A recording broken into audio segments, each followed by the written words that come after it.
everyone. My name is Mary Osborne, and I serve as the coordinator for Fraternity and Sorority Life in the Office of Student Involvement. We are so excited to bring you back for another interview with our 90 Stories campaign. So for those of you who are new here, our 90 Stories campaign is going to happen throughout this academic year, as it's our 90th academic year on DePaul's campus. Super happy and super excited to have lived out this tradition for this amount of time, and we're really celebrating that by telling the stories of students, faculty, staff, and alumni who have been a part of our community and can help us tell the story of fraternity and sorority life here. So we have Gracie here with us today. Thank you so much for joining us. Happy to be here. Well, we'll go ahead and kick things off. Gracie, if you just want to go ahead and introduce yourself, your degrees, hometown, chapter, all the fun things. Absolutely. So hi, everybody. I am Gracie Covarrubias. I was a double major at DePaul University. I pursued public relations and advertising and organizational communication. I'm originally from Southern California. My hometown is San Bernardino, California, and I am an alumna of Chi Omega. Awesome. Well, tell us a little bit about what you have been up to since you graduated. Obviously, you're working with DePaul now too. So tell us about that. Yeah, absolutely. So it's been busy post-grad. After I graduated, I completed a master's degree in communication and media with a concentration in organizational communication. Then I jumped into a job in tech sales and worked in that for a little bit, and eventually came back to DePaul, where I've been for almost 2 years now, where I serve as an admission counselor. So I do a lot of active recruitment for our students, particularly in Minnesota and Florida. So it's been busy. And I also just jumped back into another grad program. I'm now pursuing a master's in public policy. So it's been a little chaotic, but we're making it through. It sounds like you were making the most of your time since you graduated, really. That's awesome. How has the admissions process and doing all of that during this virtual experience, how's that been for you? It's been interesting. It's been really cool to see all of the lessons that I learned from my undergrad of doing recruitment with Chi Omega and also as a recruitment within Panhellenic all translate over to the work that I do as an admission counselor. I think what's super exciting is that DePaul really set me up for success and teaching me how to have all these really incredible values-based conversations. And all of that really does translate into the everyday work that I do with my students. Yeah, so you really get to give back kind of what DePaul helped teach you, give back to DePaul in that way through working in admissions. That's awesome. So you mentioned some like recruitment lessons and things like that. Is there any other lesson that you learned from your time being a member of your organization? Or I know you mentioned recruitment counselor time. Absolutely. So as an active member of Chi Omega, you are expected to help recruit a new class of members to come in.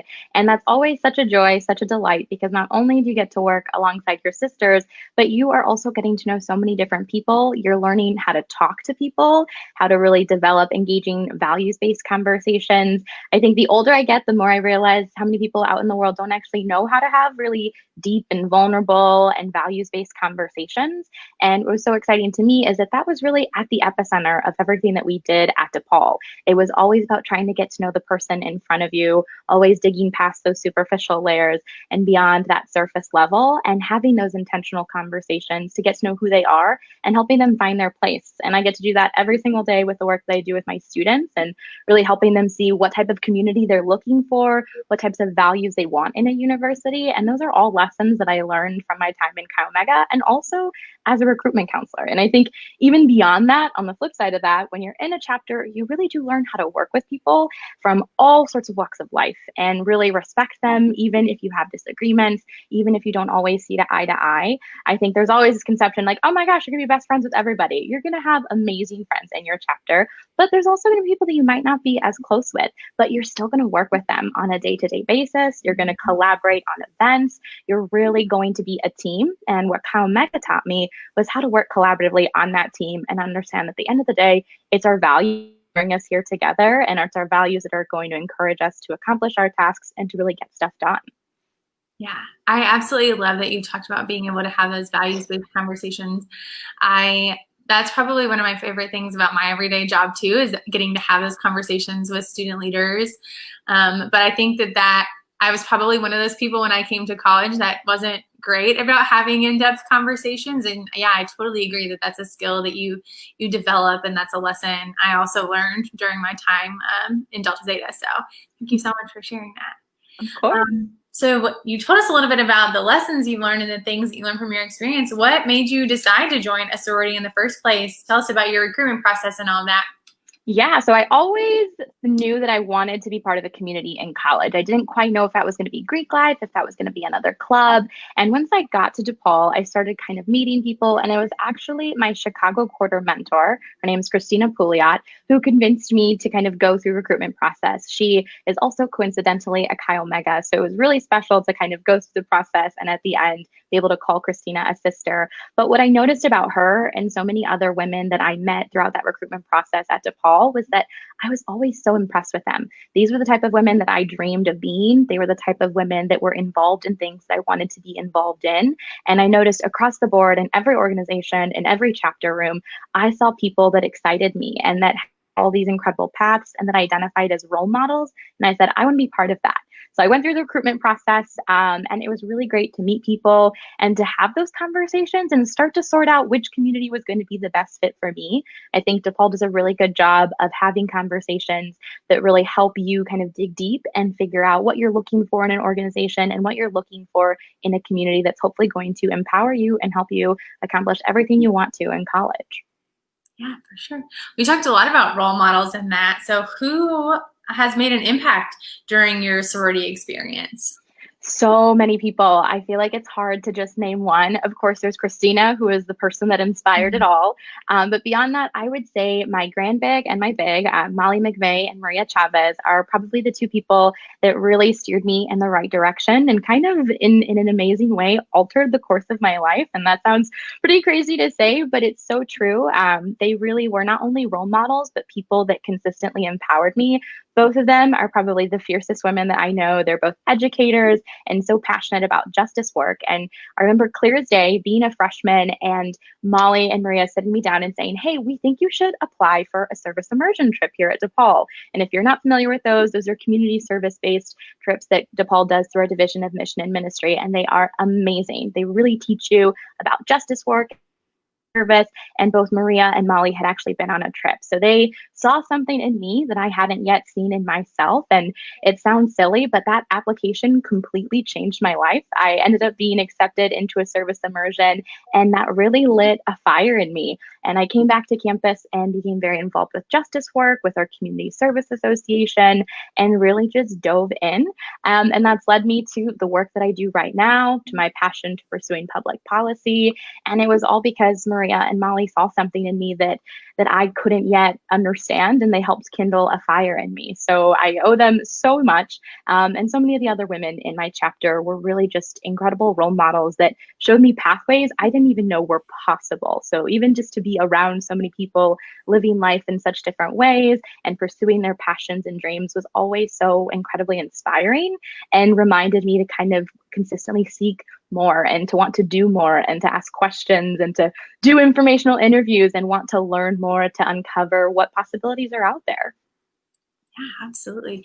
I don't think that sounds like a lot at all. I think that that's a pretty common experience to have your fraternity and sorority experience really like change the course of your life. Like I think that that's very telling to, the fraternity and sorority community here at DePaul, but I think even at large, like that opportunities outside of, your scope of imagination exist out there. And there are so many people that can like help point you in those directions. And I love the women helping women find their path kind of take in that too. So that was really awesome to hear you talk about how your sisters were really the ones who helped you find, your career path and like where you are now. And that's really awesome.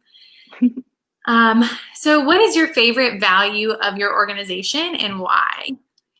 I absolutely love Chi Omega's commitment to service.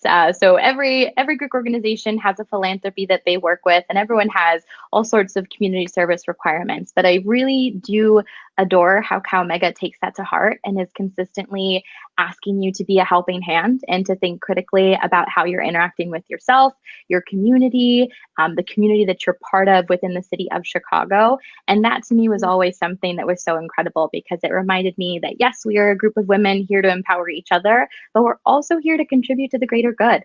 We're here to use these values to drive our actions far beyond the 4 years that we're in college. And that commitment to service is something that I carry with me every day. It's something that I'm very, very passionate about. And I think there was such an incredible level of accountability. It was never like, okay, you have to do these 5 service hours. It was like, hey, there are all these incredible opportunities to uplift these communities, to understand these issues, to contribute and to make a difference and to really feel like you're part of something. And I think that's something that really stood out to me about Chi Omega and really how the women in our chapter led by example and committed themselves to doing more for the people around them.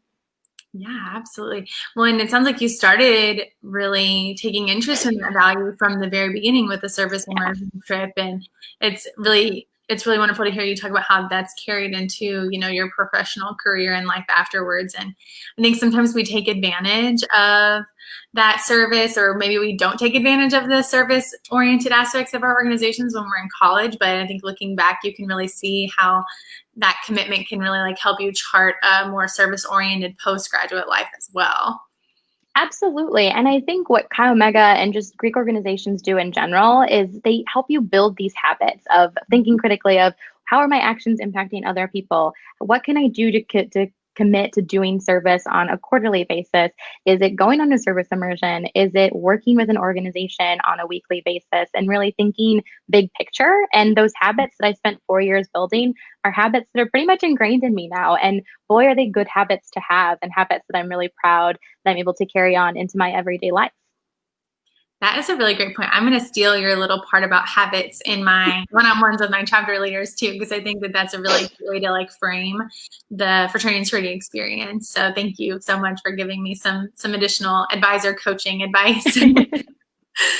So speaking of advice, what is the best advice you would give to someone interested in joining a fraternity or sorority?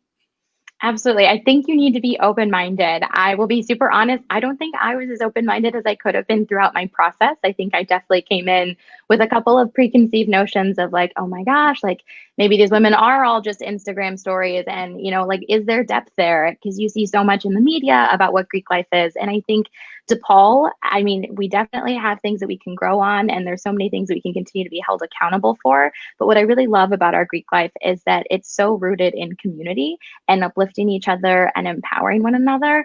And I think when you're going through that process, having an open mind is key, and waiting until you actually meet people and until you have those conversations to make up your mind about a chapter. Don't spend too much time social media stalking people. Wait for those conversations. Wait for those opportunities to have that one-on-one connection with someone and to feel that out and to trust your gut too. I think we often say like trust the process, and I feel like people get tired of that and people think it's cliche, but it's so true because when you're with a group of women that is really meant to be your community, that is going to be the ones that empower and uplift you, you're going to know, you're going to feel like you belong because that energy, that support that people have for you, like that's a feeling like no other. And when you find your chapter, you're going to feel that. And it's such a powerful feeling because it really just lays a foundation for you to be set up for success and to kind of continue growing from there. Awesome. Thank you so much. Well, we are going to wrap this up with our closing question. So what was your favorite memory of being a member of your organization? It's hard to pick just one. I think what really stood out to me about Chi Omega, and I think in retrospect, what I reflect on, it's the little moments that stick with me. It's the sisters showing up at the library because you have to pull an all-nighter. It's the sisters coming to jumpstart your car because your battery died. It's people taking a train ride with you so you don't have to take it alone. And I think so much of Greek life and what you sign on to when you're part of these organizations is about showing up for all of those small moments and all of the ones in between the super fun events and fundraisers. And that's really what stuck with me. One of my favorite authors is Marina Keegan, and she penned this super famous essay called The Opposite of Loneliness, which talks about how when we're in college, we're really not all as alone as we think. And we're kind of all in this mess of life together, trying to find ourselves and find our career paths and our way through it. And when I look back at Chi Omega gave me the opposite of loneliness. It gave me community. It gave me a sense of belonging. It gave me people I could count on. It gave me people that I knew would show up. And that's what really sticks with me. It's all those little moments in between. Oh my gosh, I got chills. That's one really awesome little excerpt that you were sharing with us. But Thank you. I absolutely love that. I think that is the perfect note to end on. So thank you for sharing all of that. Of course. Well, yeah. Gracie, you've been wonderful. Thank you again for hopping on here and chatting with us about your experience at Chi Omega, your experience with DePaul, your continued commitment to DePaul, all of the things. So thank you. Awesome. Thank you so much. Yeah. And for all of you out there, next week we will have some more stories to share. So make sure that you keep an eye out on our Instagram and on our Facebook, and we'll let you know who we will be interviewing.